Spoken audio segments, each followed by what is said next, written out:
Reflexiones sobre la vida y la muerte.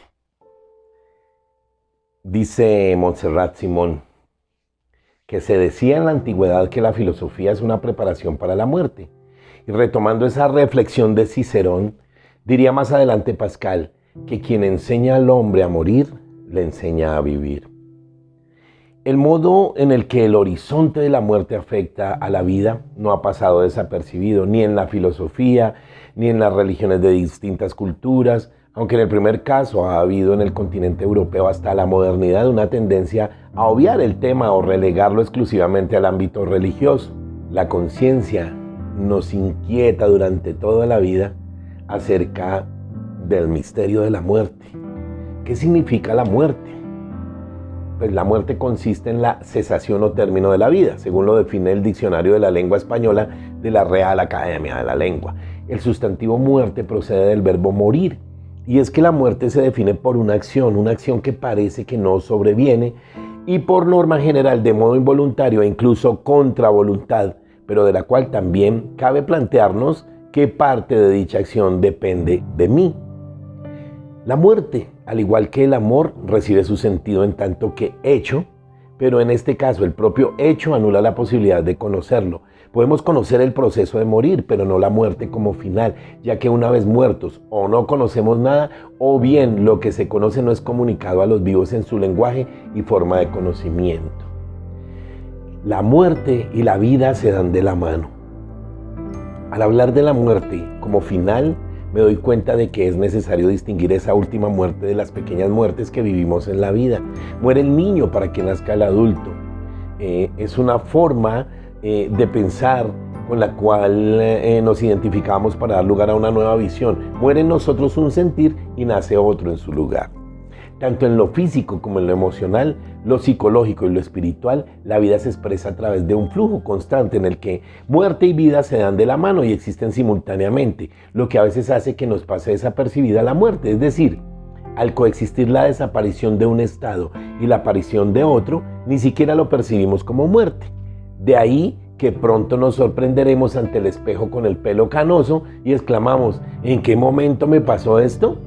Y es que no hubo un momento, sino una sucesión de momentos imposibles de capturar. Este continuo resulta muy evidente en la naturaleza. La semilla que muere da lugar al árbol.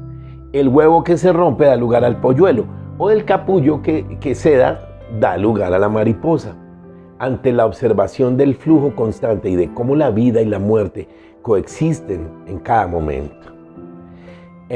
Decía un sabio presocrático, como una misma cosa se dan en nosotros vivo y muerto, despierto y dormido, joven y viejo, pues lo uno convertido es lo otro, y lo otro convertido es lo uno a su vez. Eso lo dijo Heráclito. El duelo es un morir, lo sabemos. Volviendo a las pequeñas muertes que vivimos a lo largo de la vida, quisiera destacar que no solo experimentamos la muerte de otros o de algo externo, sino que ante esas pérdidas, cuando hay un afecto de por medio, se produce un desgarro en nosotros que también implica una pequeña o grandecita muerte. El duelo es un morir, morir a lo que conocía, a lo que me habría gustado, morir a lo que era para dar lugar a algo nuevo, que de inmediato se muestra incierto, indefinido o vacío. Sin embargo, ese vacío puede ser fértil y al igual que el silencio profundo emergen palabras sinceras. Del fondo del vacío surgen formas creativas, surge más vida. Y esas formas, por definición, en tanto que son expresiones de vida, están en constante cambio. No son fijas, sino móviles. No son externas, sino perecederas. Y qué gran noticia, porque de lo contrario no habría expresión de vida.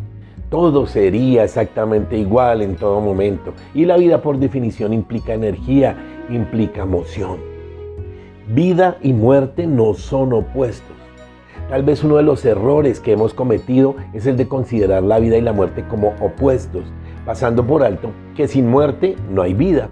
Morir forma parte de la acción del vivir y al igual que la forma en que miremos la vida, hará que la vivamos de determinada manera. La forma en que miremos la muerte hará también que la muramos de un modo u otro, porque morir como final es la última acción de una determinada expresión de la vida. Y cuando digo que la acción de morir depende de nosotros en cierto grado, no me refiero a las formas ni a las circunstancias, sino a la actitud interna, la mirada que conforma nuestra verdadera libertad.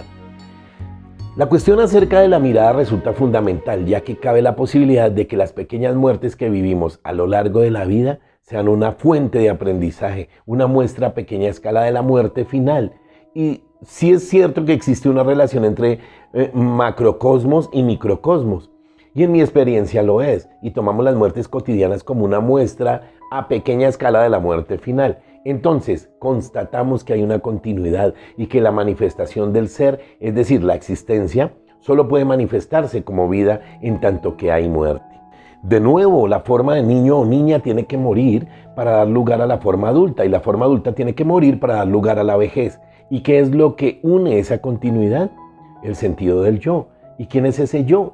El niño, la niña, la adulta, el adulto, el viejo, la vieja. Al investigar me doy cuenta de que hay algo que es testigo de ese hilo conductor, algo que es autoconsciente más allá de las formas cambiantes en las que se expresa. Ese algo no muere cuando muero yo.